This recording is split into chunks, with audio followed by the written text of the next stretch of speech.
Distribuições amostrais multivariadas, capítulo 4. Estamos falando de distribuições de distâncias. Acabamos de falar da distância de uma observação xi para a média da amostra. Né? Então, acabamos de provar que é uma beta. Então, essa distância, que foi essa quantidade aqui, ó. Essa quantidade que acabamos de provar que era uma beta, distância xj para x barra, com a métrica S-1, ou xi para x barra, como queiram, né? N sobre N menos 1 ao quadrado, que multiplica isso, tem distribuição beta. Existe uma relação exata entre uma variável x com distribuição beta e uma y com distribuição f. Para a gente, então, fazer uma associação, se quisermos, em vez de usarmos a beta, usarmos a distribuição f para relacionado com a distância de Mahalanobis de xj para x barra. Então, se x tem uma distribuição beta com um parâmetro alfa asterisco igual a alfa sobre 2, então esse alfa aqui não é o parâmetro, vou chamar ele de alfa asterisco, alfa sobre 2, e o parâmetro beta asterisco, o segundo parâmetro da beta, beta sobre 2, então beta não é o beta asterisco, né? O beta asterisco é o beta aqui é duas vezes o beta asterisco. Então, essa quantidade, beta vezes x, que dividido por alfa 1 menos x, sendo x uma variável beta, tem distribuição f com grau de liberdade 1, que é o alfa, e o grau de liberdade 2 é exatamente o beta. Ora, isso aqui nós vimos que é uma beta com parâmetros p sobre 2, portanto, nosso alfa é p, e p menos 1 menos n, aliás, n menos p menos 1 sobre 2. Então, nosso beta é n menos p menos 1. N menos P menos 1, que são vão ser os graus de liberdade da F, o P e o N menos P menos 1. Então, se nós fizermos essa transformação aqui, isso aqui sendo x, vezes o parâmetro beta, que é a quantidade beta, né, não o parâmetro beta, que é N menos P menos 1, então N menos P menos 1 vezes isso aqui, eu botei o numerador, dividido por alfa, que é P, vezes 1 menos essa distância, e depois de simplificado, eu tenho essa quantidade aqui. E isso tem distribuição exata, F com N1 igual a P e N2 igual a N menos P menos 1 graus de liberdade. É exato. Lembrando que os autores lá atrás, né, que eu mencionei, falavam que isso aqui tinha distribuição proporcional a uma F, né, de forma exata, e que não é verdade. Na verdade, é toda essa quantidade, que é uma transformação dessa distância, que tem distribuição F com esse grau de verdade. E a escolha, se eu vou usar beta, né, aquela quantidade beta, ou usar essa F aí, fica a critério de cada um. Uma outra distribuição relacionada à distribuição de distâncias de Mahalanobis entre duas observações distintas em uma amostra normal, nós vamos apresentar agora, né? Que formaliza algumas ideias também que estão lá no Gnanand, Desikan e Ketrin de 72.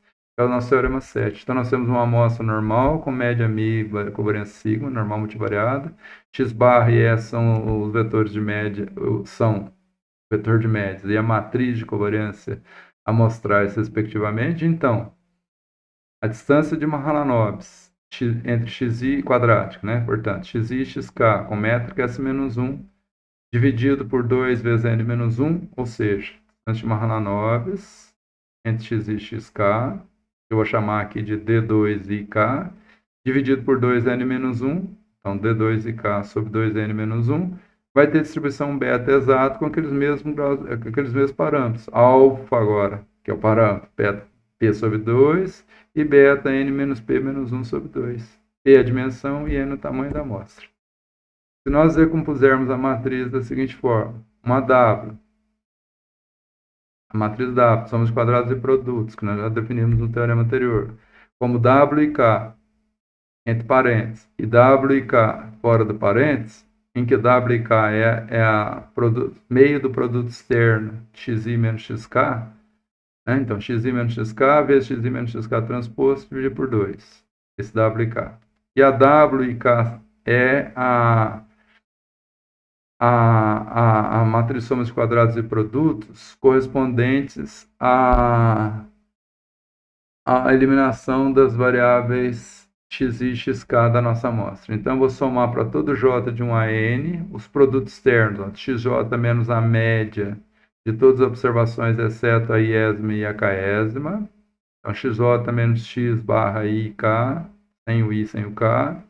Eu vou definir daqui a pouquinho. Xj menos x barra i, sem o ik, transposto, mais essa quantidade, o que depende de uma média sem o ik e da média do ik. Tá? E vezes as quantidades. 2N produto externo, desse desvio, né? Isso, esse desvio, vezes o desvio transposto, vezes 2N menos 2 dividido por N. Isso me dá essa matriz W e K. São as duas matrizes. A X barra IK é 1 sobre N menos 2 das observações remanescentes. Então, não vou considerar o J igual a I e o J igual a K. Eu estou jogando fora a XI e a XK.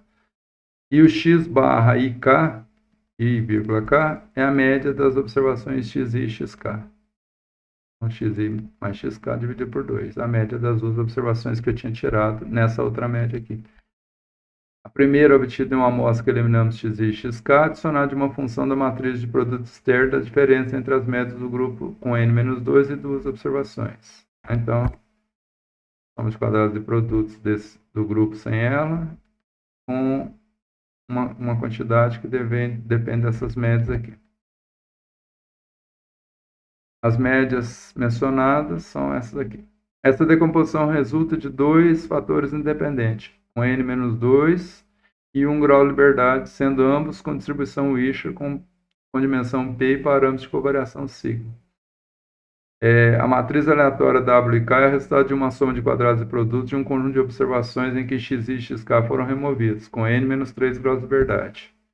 Essa matriz é adicionada ainda da soma de quadrados de uma função que envolve os vetores de médias do grupo em que essas observações foram excluídas e do grupo composto por essas duas observações. A variável raiz de 2, n-2 sobre n, x e k, né, da média do grupo sem as i e k, e a média das duas observações. É uma combinação linear de duas variáveis vetoriais normais independentes e, portanto, é normal p variada com média zero e covariância sigma. Não vou fazer as contas aqui para isso, mas é facilmente demonstrável. A matriz de produtos, igual eu fiz no teorema anterior. A matriz de produto externo originário dessa variável é o Wishart com 1 grau de liberdade. Então, se eu somar com os n-3, eu vou ter n-2. E a outra, o Wishart, é essa aqui com 1 grau de liberdade, que é uma parcela só sendo somada. A matriz de produto externo originada da variável 1 grau de liberdade, que é a W e K, é resultante do produto externo de uma combinação linear de duas variáveis normais P variáveis independentes, que é 1 sobre raiz de 2 x e menos xk, com média nula e covariância sigma. Assim também é um Wishart com 1 grau de liberdade, dimensão P, e parâmetro de covariação sigma. Então, se nós ambas as matrizes são independentes, pois a sua construção são de variáveis aleatórias independentes uma das outras, além de que a média amostral é independente da soma de quadrados e produtos ou da matriz de covariância. Se fizermos, então, um R e K, né? R sem observação e K, que é o determinante da matriz sem as observações de K, W e K lá, dividido pela W geral, que é a soma das duas, então, o determinante dessa parte, o determinante da outra, aplicando, vamos lá, só um minutinho, aplicando essa propriedade de determinantes de matrizes particionados com A, B, C e D devidamente definidos. Eu vou mostrar aqui. Então, esse determinante da determinante da W e K, que é a matriz A, que eu chamei aqui. A B eu chamei desse D e K aqui, ó, que é 1 sobre raiz de 2 x i menos xk. D e K aqui é diferente, né? E o B é igual a menos D e K e o C é igual a D e K transposto. E o D é igual a 1, matriz D lá naquela partição. Então, eu mostro que esse determinante é igual a isso. Quando eu dividir uma parte o determinante de cima pelo determinante de baixo, essa parte vai se cancelar, vai sobrar só essa parte aqui embaixo. E o D e K que eu fiz, que é essa combinação aqui, se eu pegar a esperança dele, eu já tinha falado que a média é zero e a matriz de covariância é sigma. né? É só definir 1 sobre a raiz quadrada aqui de 2. Então, a variância de um mais a variância do outro não tem covariância porque são observações da mesma amostra. MEI, porque é o quadrado da constante. Então, a variância disso é sigma, a variância disso é sigma, MEI disso dá 2 sigma, dividido por 2 dá sigma. E a média é zero. A esperança disso é igual a esperança disso dá zero. Então, a matriz W e K, como vimos, possui distribuição Wishart com N menos 2 graus de verdade. E é independente de D e K, pois não é função de x e xk. A W e K aqui, ó, é o núcleo da matriz. Então, essa quantidade, do mesmo jeito que a gente já havia falado, é TI2 e K sobre N menos 2. Por quê? Se eu dividir a minha matriz W e K por N menos 2, que são os graus de verdade, né, eu tenho a SK. São os graus de verdade dessa matriz W e K. Lembrando que ela tem N menos 3 graus de verdade, mais 1 grau de verdade da outra parte, que ela é função de duas partes. Então, ela é uma Wishart independente da D. E a D é normal, média zero, covariância sigma. Então, isso aqui são duas Wishart. Essa aqui é uma T2 de Hotelling, dividido pelo N menos 2. Então, essa quantidade que vai ficar aqui, vai ficar 1 sobre essa quantidade aqui. Isso aqui vai ser T2 sobre N menos 2, igualzinho nós tínhamos visto no outro caso, só com T2 e K, né? Portanto, isso tem distribuição F, faço a transformação inversa, derivo F em relação a T2 e K, acho jacobiana essa constante, N menos 1 menos P, que é dividido por P, N menos 2. Aplicando na distribuição F, eu acho a distribuição do T2 e K, muito parecido com o caso anterior. Como RK é igual a 1 sobre 1 mais, igual eu tinha falado, T2 e K sobre N menos 2, igual nós fizemos no caso anterior. Isolando T2 e K aqui e achando o jacobiano da transformação a partir da distribuição do F2, T2 e K, eu acho a distribuição do R e K, como no caso anterior. E eu reconheço isso aqui como uma beta com parâmetros n menos p menos 1 sobre 2 e p sobre 2. Para obter a distribuição que eu quero dessa quantidade, vamos reescrever a fatoração de W, do mesmo jeito que nós fizemos, né? W é essa soma, então, e essa quantidade W e K mais W e K aqui dá o W. Então, passando o W e K subtraindo o W, eu tenho essa outra parcela, que é a primeira parcela. E essa quantidade, W, menos essa quantidade aqui. E dessa quantidade. Fazendo aquela mesma coisa lá, eu tenho determinante da WK sobre W, que é isso, naquela propriedade 4 lá, D4A, né? Eu tenho isso. Então, vai sobrar aqui exatamente 1 menos meio disso. Então, RK é 1 menos meio disso. Isso aqui é a distância, né? Substituindo W por S menos 1, N menos 1, como nós fizemos. Então, eu chego 1 menos meio de 2, N menos 1, distância de Mahalanobis entre x e xk. Que é o D, 2 e K, que eu quero achar a distribuição. Ora, então, essa quantidade aqui é 1 menos R. Então, essa quantidade, qual a distribuição dessa quantidade? Se ela é 1 menos uma variável beta. Ela é beta, como eu falei, com parâmetros trocados. Como o parâmetro era alfa igual a n menos p menos 1, ele vai virar sobre 2, né? Vai virar o beta, e o parâmetro beta era p sobre 2, vai virar o alfa. Então, essa quantidade é uma quantidade que é 1 menos uma variável aleatória beta, que a gente acabou de provar, ficando completa a prova. Então, a distância de Mahalanobis entre x e xk, dada por essa quantidade aqui, dividido por 1 sobre 2n menos 1, essa quantidade aqui, né? Sendo d e k essa parte que eu marquei aqui, d2 e k, tem uma distribuição beta com essas quantidades, conforme a gente queria mostrar. Então, é conveniente salientarmos, a gente poderia transformar isso também em F, se quiséssemos, como nós fizemos no caso anterior, com os mesmos argumentos, eu não fiz aqui. Então, é conveniente salientarmos que as distribuições das distâncias apresentadas no Teorema 6 e 7 são marginais. O que significa? As distribuições de todas as distâncias conjuntamente não são independentes, embora tenha pouca sobreposição. Por quê? Porque cada distância depende do núcleo que é S-1. X1 pro que é usado para computar o S.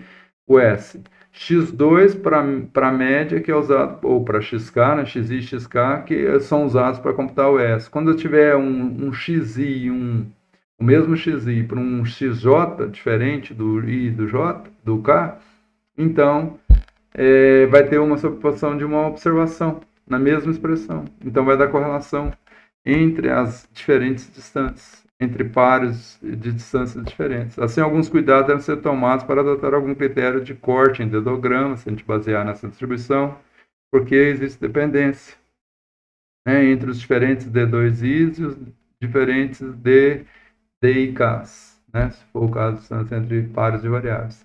Também os testes de normalidade, os mesmos cuidados devem ser tomados, uma vez que as distribuições da distância não são independentes, se considerarmos os diferentes elementos amostrais.